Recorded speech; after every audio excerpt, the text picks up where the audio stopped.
Hi friends, welcome back to my channel. இன்னைக்கு இந்த வீடியோல பீட்ரூட் பொரியல் எப்படி பண்ணலாம்ன்றது தான் பார்க்க போறோம். இந்த மெத்தட்ல நீங்க பீட்ரூட் பொரியல் பண்ணீங்கனா நெக்ஸ்ட் டைம்ல இருந்து இதே தான் ஃபாலோ பண்ணுவீங்க. வாங்க அது எப்படி பண்ணலாம்ன்றதை பார்க்கலாம்.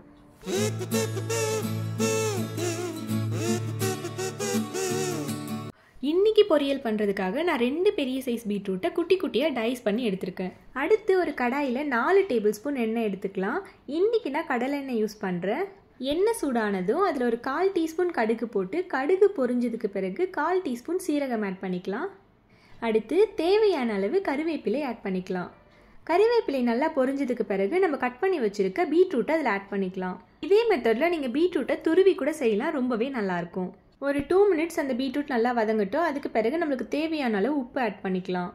நம்ம எந்த காய் பொரியல் செஞ்சாலும் ஸ்டார்டிங் ஸ்டேஜ்லேயே உப்பு ஆட் பண்ணிங்கன்னா தான் அது காய்க்குள்ளே நல்லா இறங்கி ரொம்பவே டேஸ்டியாக இருக்கும். ஒரு 3 to 4 மினிட்ஸ் ஆகியிருக்கு. இப்போ பீட்ரூட் ஒரு 50% குக் ஆகிருக்கு. இப்போ இந்த ஸ்டேஜில் நம்ம மசாலா ஆட் பண்ணிக்க போகிறோம். இன்றைக்கி நான் வெறும் குழம்பு மிளகாய்த்தூள் மட்டும்தான் ஆட் பண்ண போகிறேன். இது வீட்டிலேயே அரைச்சது. இதில் எல்லா இன்க்ரீடியன்ஸும் இருக்கிறதுனால இதுவே போதுமானது. நீங்கள் தனி மிளகாய்த்தூள் வச்சுருந்தீங்கன்னா தனி மிளகாய்த்தூள் தனியாத்தூள்லாம் ஆட் பண்ணிவிட்டு கொஞ்சமாக சீரகப்பொடி ஆட் பண்ணிக்கோங்க. மிளகாய்த்தூளோட நெடி போனதுக்கு பிறகு நம்ம ஒரு 1/2 டம்ளர் தண்ணி ஆட் பண்ணிக்கலாம்.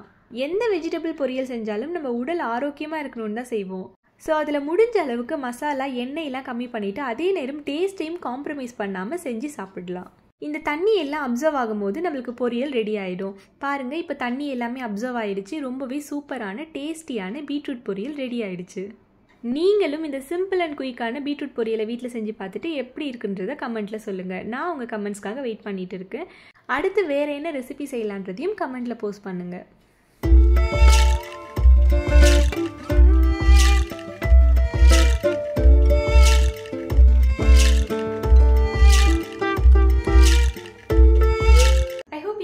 எல்லாருக்குமே யூஸ்ஃபுல்லாக இருக்கும். இந்த வீடியோ உங்களுக்கு பிடிச்சிருந்ததுன்னா please like, share, subscribe to my channel.